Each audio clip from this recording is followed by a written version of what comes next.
in the room have lived at one time or another in a trailer house? Look at that. Look at that. And I will say that's very typical of crowds in Montana. So, Sandy, how long? Oh, gosh. 6 years? Uh-huh. Yeah. Were you raising the kids? Did you have the kids? One child. Okay. Yeah. All right.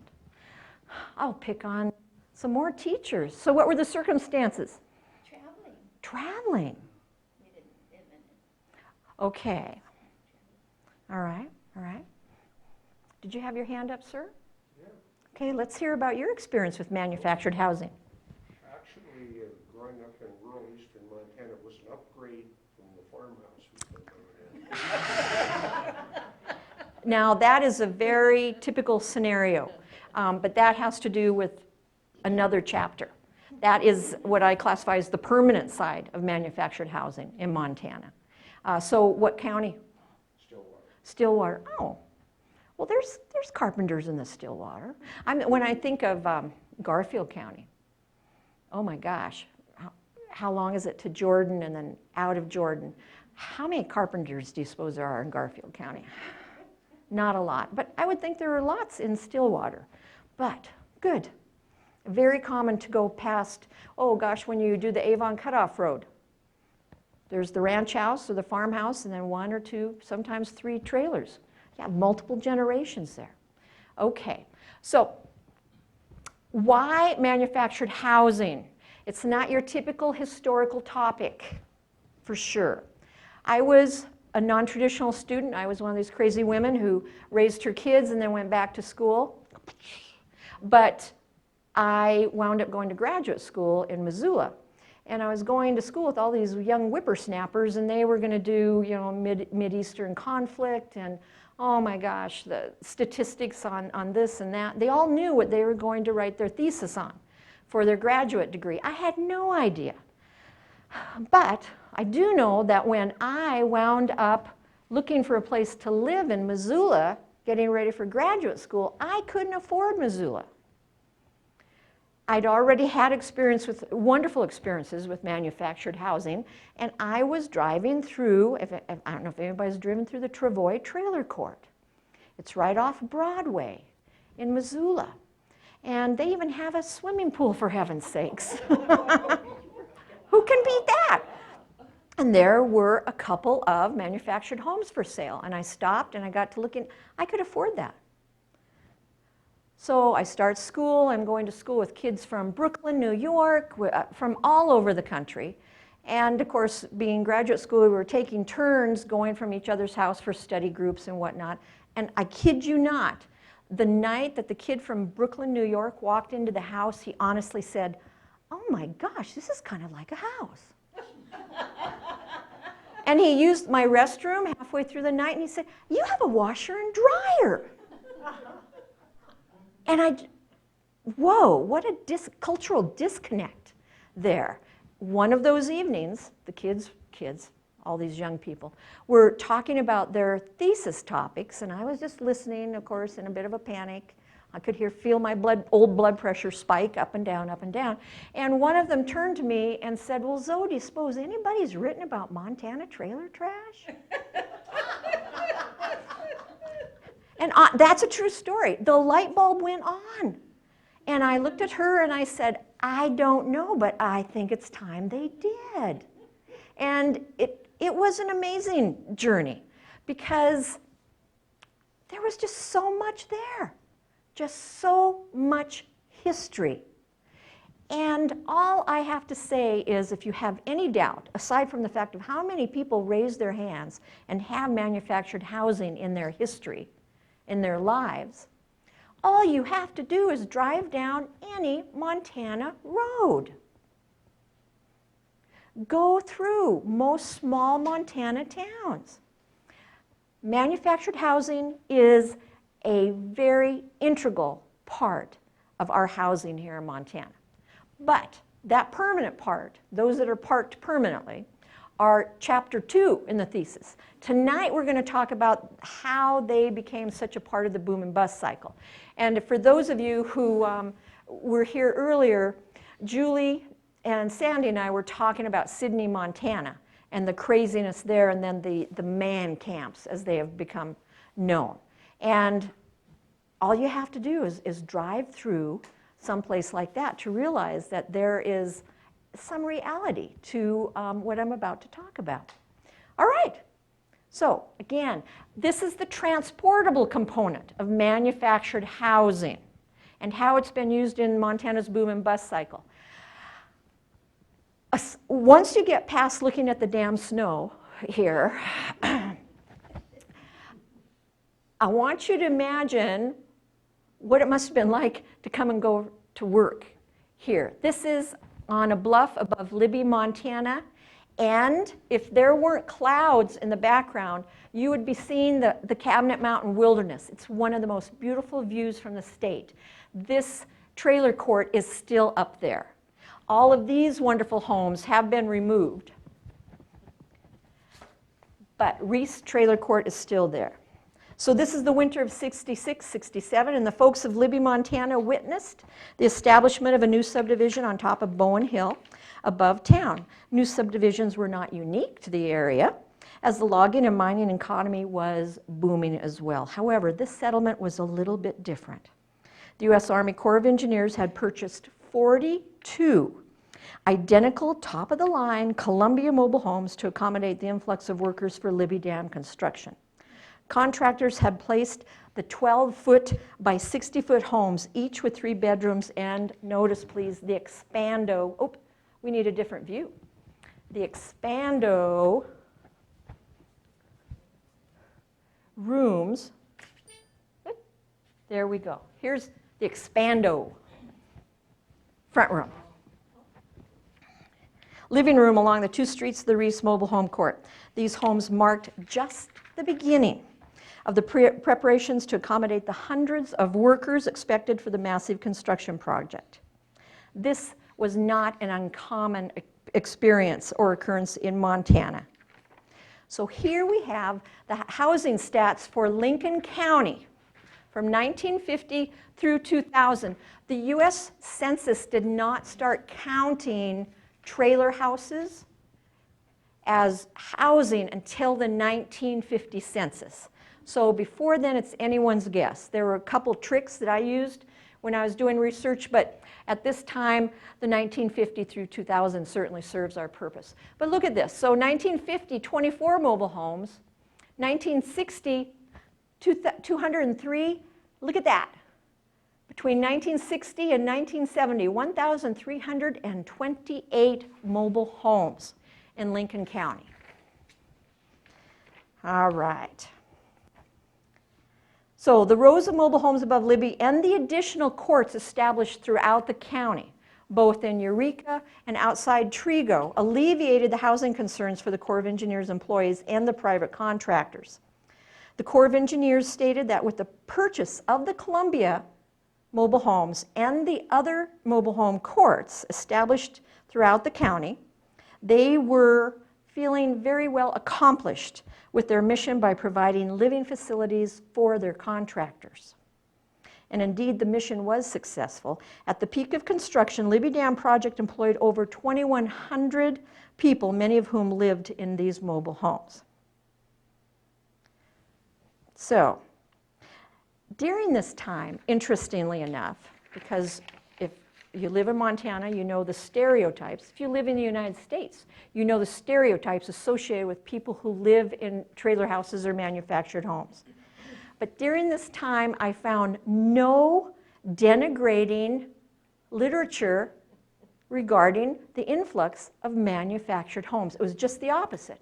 Libby was experiencing a boom. During the construction of Libby Dam, they got a new middle school. Because it's one of the more recent buildings in the school district, it's now K through 6, I think. Is it K through 6? They added a wing to the high school.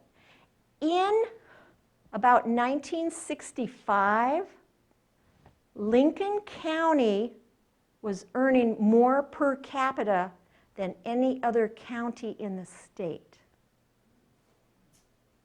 Think about that.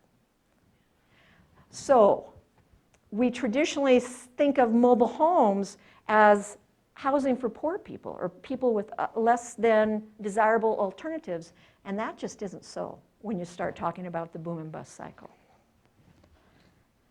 But following the dam's dedication in 1975, the privately owned homes, most of the trailer houses that came in were privately owned, were sold to locals or moved to where new jobs were expected. The government dispersed its homes to other agencies throughout the country, including projects in Maine and Alaska. So these homes were destined to go to Maine or Alaska. The mobile homes brought to Libby provided ideal shelter for hundreds of families taking advantage of the financial opportunities to be found there. Remember, logging and mining continued to be viable in Lincoln County until about 1990. All right. Oh, I've got technology. Excellent. Let's see if this works. Yes. Love technology. So the use of mobile housing was not unique to Libby Dam project. Rather, transportable housing has been an integral part of Western U.S. history for centuries. The historic peoples of Montana have taken advantage of numerous innovative mobile shelters in a geography that literally demanded continuous migrations to resources for survival. More recently, manufactured housing's accessibility and convenience have made it an integral component of Montana's construction and resource extraction boom towns. Mobile homes were simply perfect for the booms found in western United States, more specifically Montana. This phenomenon is a result of the collision of two western U.S. realities. And the first is the reality that our resources are in, for lack of a different term, found in oases. To an attempt to explain this dynamic, Thomas Alexander, a history professor at Brigham Young University, observed that in the West, the resources necessary for most activities were and are isolated from one another. And these little oases dictated the creation of distinct and distant settlement areas and often demanded a high degree of mobility. The need for mobility encouraged the use of transportable homes to supply necessary shelter, whether we're talking covered wagons, teepees, or my favorite, the sheep wagons. We, just as a peoples, needed transportable housing. This persistent use of mobile shelters across centuries and across cultural groups reflects the region's distinct geographical realities, our resource pockets. The area now known as Montana was not originally farming country, and most of it still is not. So Native Americans survived by traveling to disparate resource pockets to gather food, timber, and minerals, depending on the season, and that need has continued through to our culture today. The region's pockets of rich resources later attracted, of course, Euro-Americans eager to extract those resources before moving on. So that's the first component, that need for transportable housing. The second component is the U.S. crazy approach to the automobile. During the early 20th century, Montanans joined the rest of the country by embracing the automobile. Montana's newspapers are reporting on the new mode of transportation as early as 1906 and 1907. Montanans soon witnessed the growth of the U.S. highway system, and many of these roads led to Montana destinations. Just as Montana was encouraging the growth of highways, so was the rest of the U.S., and those roads often were with the intent of having them used as with Montana destinations. Yellowstone Park, Glacier Park, the Custer Battlefield. In fact, there was a highway created called the Custer Highway, started in Iowa and led to the Custer Battlefield and then on up into the Glacier Park area. Then don't forget then the Trans Mountain Highway into Glacier. The plan started with that in 1925 and led to the building of the Going to the Sun Highway. So due to the many early travel destinations in Montana and its boomtown cycles, travel trailers have been a vital part of Montana housing since the earliest 20th century. Not surprisingly, Montana was one of the first states to regulate travel trailer sites. In a 1937 study done by the American Municipal Association, they found that Montana was one of only 17 states that had taken steps to regulate travel trailer camps. Because of this action, Montana communities were better prepared to address the growing issue of travel trailers, soon to become house trailers. And by 1929, at least a few Montana city planners had passed zoning laws governing trailer use. By 35, a state planning board passed codes and regulations for the governance of travel trailers. As with camps intended to accommodate seasonal or recreational trailers, these issues often included sanitation and health issues, as well as highway safety. So we combine that love of the automobile with that need for transportable housing, and we do have a match made in heaven, or as I say, in the oil fields, in the coal fields, the construction, and the government sites. Now this time, going to just do a little sidebar. As this housing alternative evolves, so does the legal terminology for what we know as trailer houses or manufactured housing. So from 1928 through 1940, they are known as travel trailers or auto trailers. And my guess is you're going to find very few of them that could not be pulled with very few who could not be pulled with a car. Because ultimately, what is the most influential component to the evolution of the manufactured home is the highway system. So of course we're starting with those 8-foot wide trailers because those are the only things that will go down the highway. But by the time we've got the US highway interstate system built, we've got 14 and 16 wides. Okay? So from 28 to 40, travel trailers. From 41 to 54, house trailers. From 55 to 74, mobile homes. And then in 1974, the US government finally responded to a lot of industrial pleas and lobbyists and started regulating the industry. So from 74 on, they're manufactured homes. Before that, any regulations that you find are from the industry itself and from different associations, but they had no power to enforce those regulations. That is, I'm going to say, during the, again, a sidebar, during the late 60s and early 70s, just a terrible period of construction from some companies. And that's what led into the federal government becoming much more active in the regulation in 74 and the new component, the new manufactured housing component. Okay, so back to the boom and bust cycle.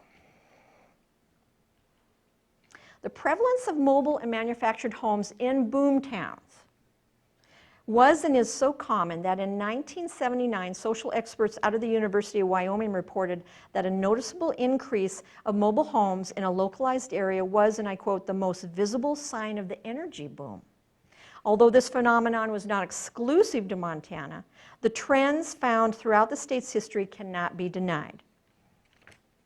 Sparsely populated Montana communities had and continue to have limited housing. Unless steps were taken by local governments and corporations, the influx of workers during these decades could and often did overwhelm local housing capacity, not to mention infrastructure.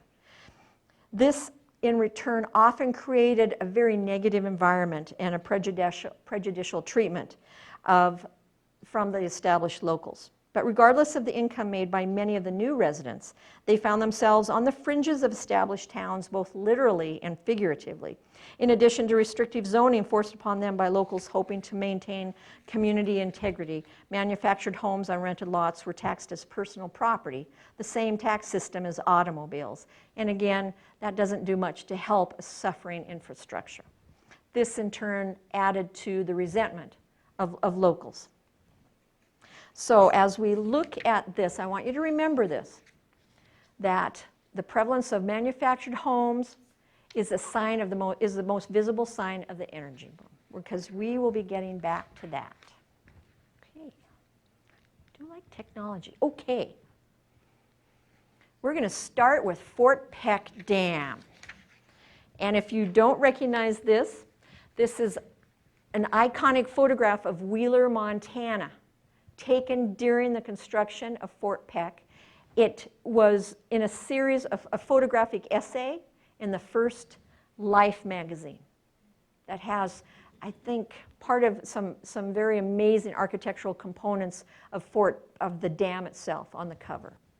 When you look at this, and granted, we're going to have a miserable time tonight, but you can go through and there are, I'm going to guess, many homemade auto trailers in there, along with shanties, just about any kind of structure you can imagine. So during the first of a series of federal projects, Fort Peck Dam, the federal government constructed barracks and other accommodation for workers. Interestingly enough, it failed to plan for the hundreds of families who accompanied the workers. In response to the lack of family housing, shanty towns quickly grew up around the construction zones. And this is Wheeler, one of those towns. At one time, Wheeler housed 3,500 people at the peak of construction. Let's see. And there in diaries and personal accounts, I have not found the term trailer trash, but I have found many derogative remarks about the folks who live in the shanties and their homemade trailers. After the dam's completion, Wheeler's population fell to 1,500, and with many workers, this is a quote from one of those diaries, they thankfully took their homes with them. There's much evidence, as I mentioned, that locals took issue with the lack of planning and the temporary status of the workers' housing.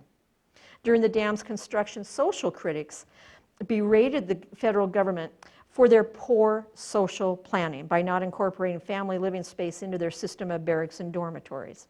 In response, the federal government looked for inexpensive means in later projects to house workers' families. So the next project that is of interest is Tiber Dam, which was built in the 50s across the Marias River. So in this photo, you can see the houses, but here there's a line of trailer houses. Over here, we've got a little camper trailer, something smaller.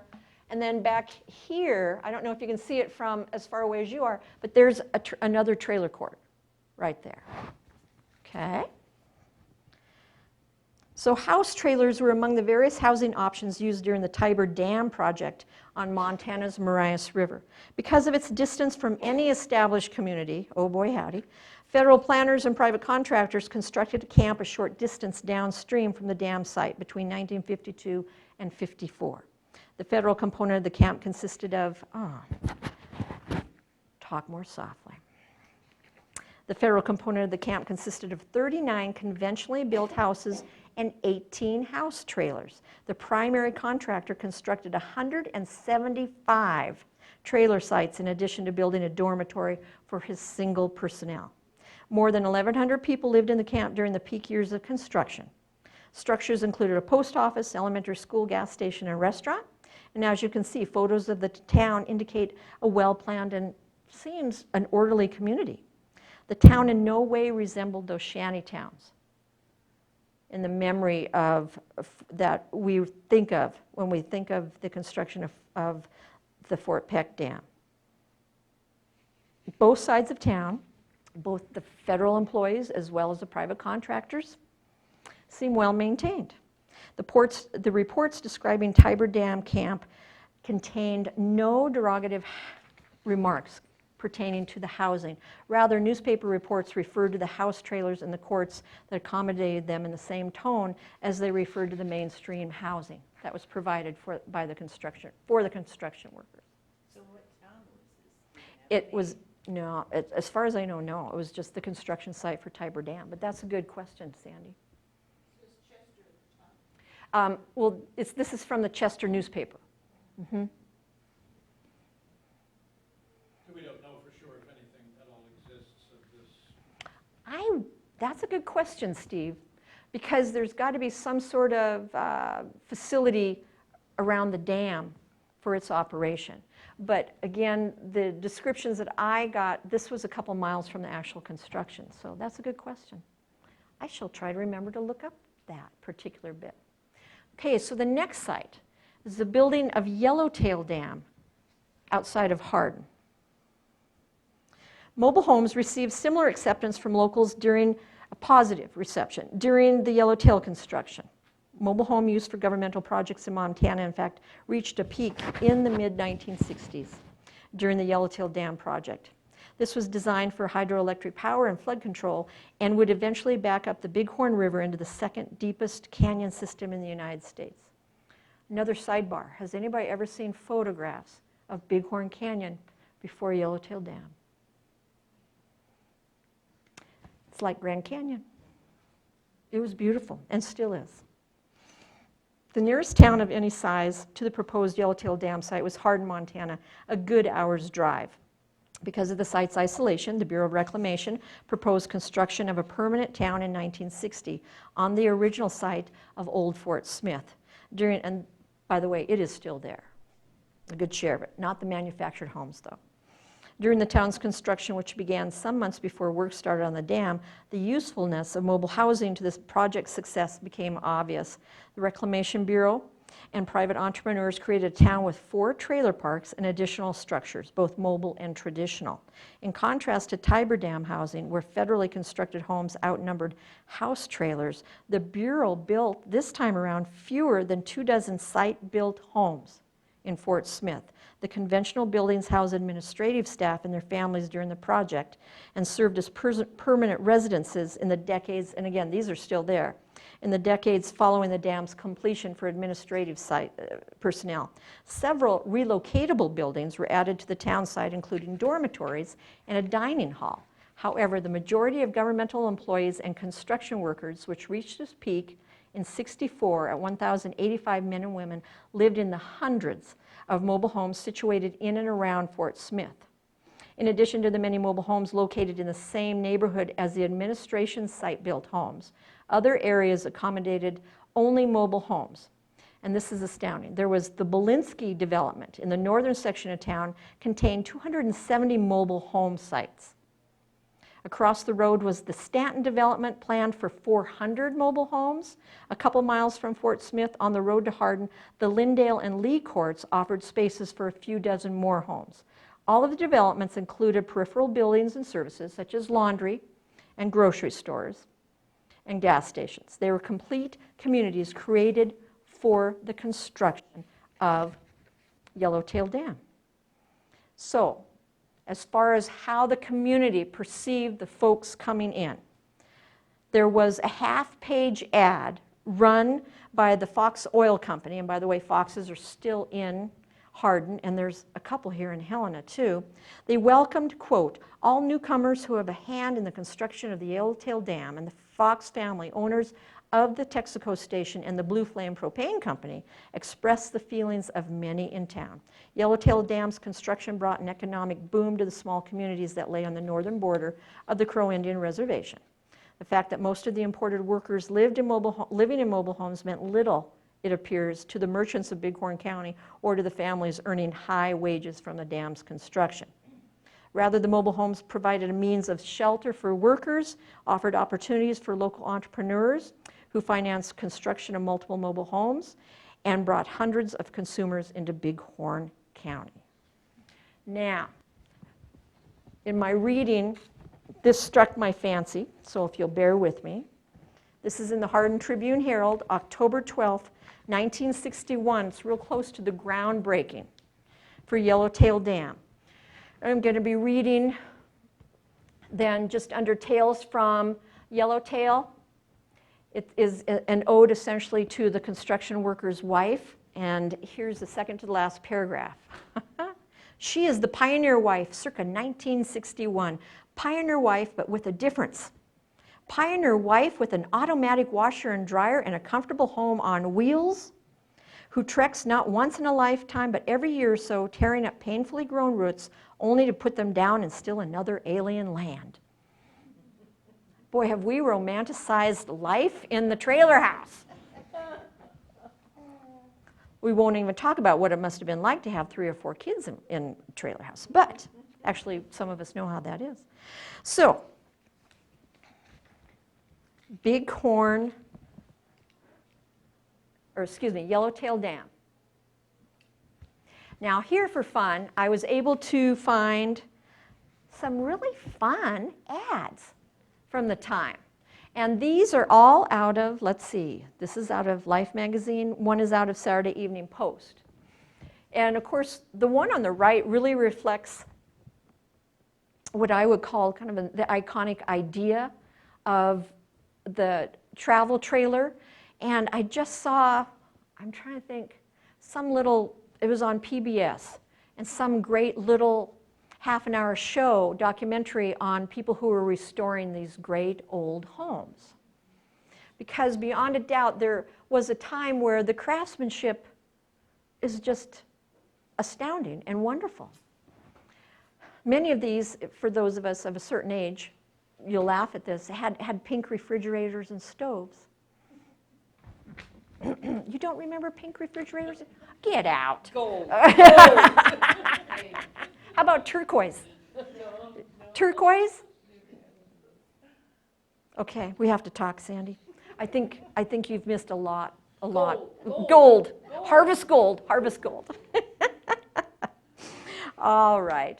So advertising for homes on wheels. Oh, and see, this one's even got a construction worker's face. But they have all you need to make a wonderful home. So the energy crisis and resulting oil, gas, and coal booms generated an increase in manufactured housing, just as these huge federal construction sites did. For example, in the late 1960s, the discovery of the Powder River County Bell Creek oil field created a boom economy near Broadus. And in the census, the homes in 1960, Broadus has 32 mobile homes. In 1970, has 228. Coal discoveries also, of course, create boom areas. In the mid-1970s, the Sarpy Creek coal strip mine caused another boom in Bighorn County. Now, with the census, because the construction of Yellowtail Dam went between 1963 to the late 60s, those homes don't show up in the census. But the Sarpy Creek coal mine does, because the homes in Bighorn County in 1970, 221 manufactured homes. By 1980, there's 475. By 1990, 847, as the strip mining gets more serious and more serious. But let's take another look then at those statistics, and let's talk about that study coming out of Wyoming about the number of an increase in manufactured housing being a sign of a boom. Now they talk about just the energy boom, but if we get to looking at the numbers, it's not always an energy boom, but you can sure tell something's going on in a county when we see a big boom in manufactured housing. So here we have Jefferson County. Now look at, we go from, in 1950, 5 mobile homes, to 1960, 191, and then 235. But we're looking at 1950 to 1960. So anybody want to guess what's going on next door in Boulder between 1950 and 1960?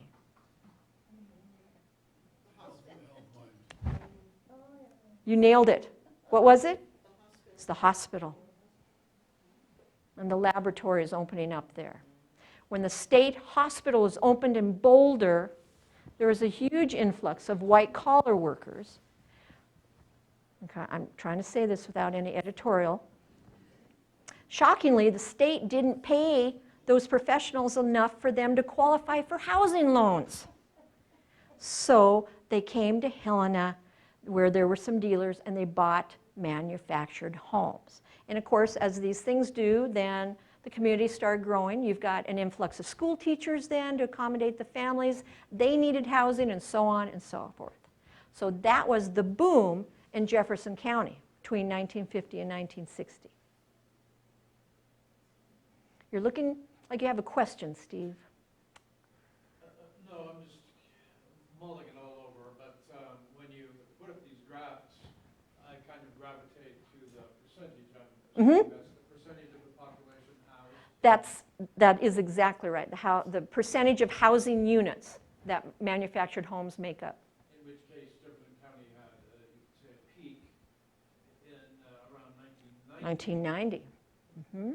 So is that continuing the domino effect the way we described the... Oh, that's a really good question. And I'm going to say my opinion there, for those of us, and I'm willing to bet most of us have been here for the last 30 or 40 years. Remember when property went sky high in the 80s and the 90s, and many people couldn't afford property and a house. And what I concluded from that is that Montanans, what's important is that ground. And so if a family could afford 5, 10, 15 acres or a quarter acre, they often couldn't afford to build a home on it, so they put a manufactured home on it. It was a way of getting their piece of Montana. Yes, ma'am? That is also the period in which they started to empty the hospital down there and moving people out to group homes. And thus they didn't need as many people in working down there. Mm-hmm. And so again, so why were there still more manufactured homes being brought into the county? Starting in So- 77 was the big problem there, though. They more than doubled the staff in that period. In 77. It's like Okay. 70s up to the 80s.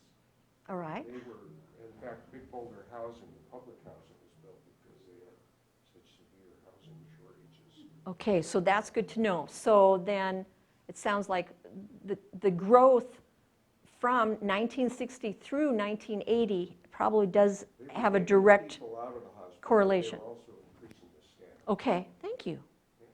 That's great. I love to learn new stuff.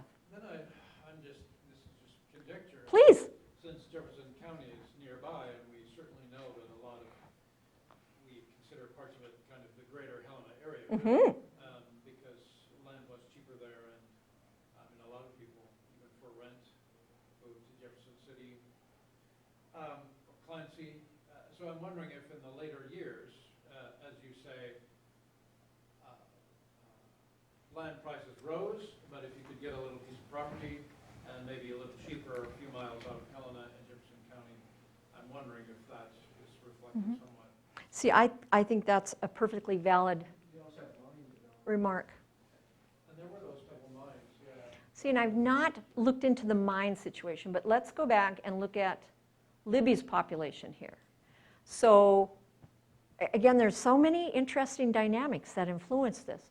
But we've got the end of Libby Dam construction by the middle of 1970, but manufactured housing keeps going up, 16%, 26%, and then it levels off there at 22%. And I'm willing to bet that's pretty close to what it is today. But I would, again, logging and mining were still going full bore into the early 1990s.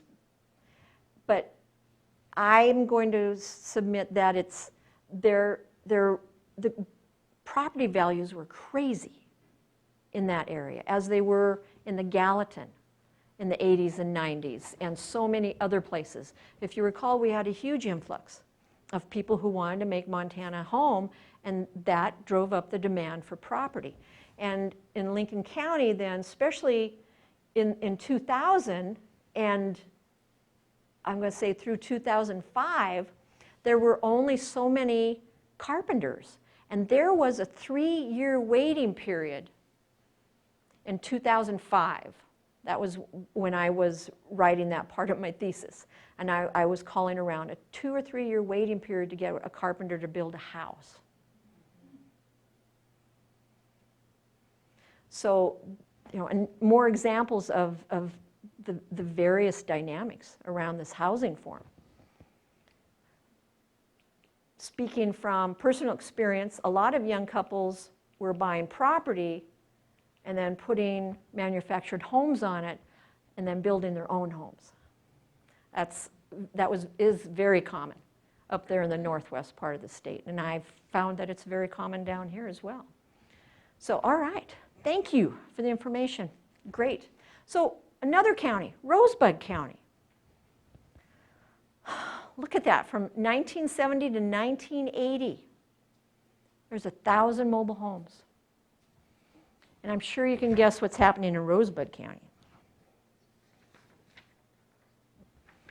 Coal.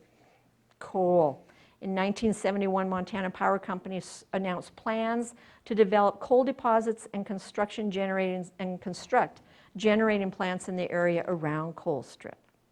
In the late 1960s, Coal Strip had fewer than 100 manufactured homes. 101. During the construction of the generators from the late 1970s through the early 1980s, the population grew to over 8,000 people. And to accommodate this population explosion, private parties and investors built 680 traditional homes and townhouses, numerous apartment buildings, and duplexes. In addition to these conventional forms of housing, investors installed permanent spaces for 264 mobile homes and temporary pads, which is interesting, for over 800 additional mobile homes. So going into this, Montana Power knows that this is all temporary, and even the pads now are temporary. So that when that boom diminishes, they can not only take the homes, but there's not even going to be any sign that there were people living on the pads or in the mobile home courts. In the 10 years between 1970 and 1980, the censuses, well, as you can see, it goes from 217 homes to 1,206 homes. During the generator construction, manufactured housing made up almost a third of Rosebud County's housing. That's pretty impressive for a housing form that people denigrate. Inevitably, Coal Strip's workforce declined, and I was there just a couple years ago, and I'm not even sure they had a grocery store. Ugh. And those mobile homes on temporary pads moved on to the next job. In fact, they did not, there was a gas station, a quick stop that had milk. All right. So it seemed fitting to stop with a photo coming out of Sidney, Montana. As many of you know, the Montana History Conference was there just about 3 weeks ago, and it's a booming place. I'm really proud of Montana because, as we learned from various speakers there, Montana has a much more established, and I'm going to say a little bit stricter approach to its resource extraction process. North Dakota has less restrictions. And so the boom has hit North Dakota, and they are losing historical sites and so much infrastructure, it's really daunting. Sidney is overwhelmed, but because they're in Montana, the process is just going a little bit slower, and I really believe that the county and city leaders are giving some time to get their infrastructure prepared for this boom that's supposed to go on for the next 2 decades. But you do drive through the outskirts of Sidney, and there's all these interesting man camps with different forms of travel trailers and manufactured housing. Some are big, some are small. And we were talking this a couple minutes ago that there's a new style where there isn't even windows in them. And so I think it was Sandy said, evidently they're just going there to sleep, and you just want to, oh my gosh, don't you just want a window? All right, but due to the nature of resource extraction employment, many workers are, and will take advantage of mobile housing. As with the federal projects, towns in close proximity to oil, coal, and gas fields are ill-prepared to house a sudden influx of dozens, sometimes hundreds of new workers and their families. However, manufactured homes have provided a wonderful housing alternative to the boom process. and to these families who are in need of housing. Those of us who plan on being here or there after the boom right now have to grin and bear it and find ways to enjoy the boom. But I am going to say I believe that manufactured housing is here to stay in Montana. All right. Questions? Yes, please.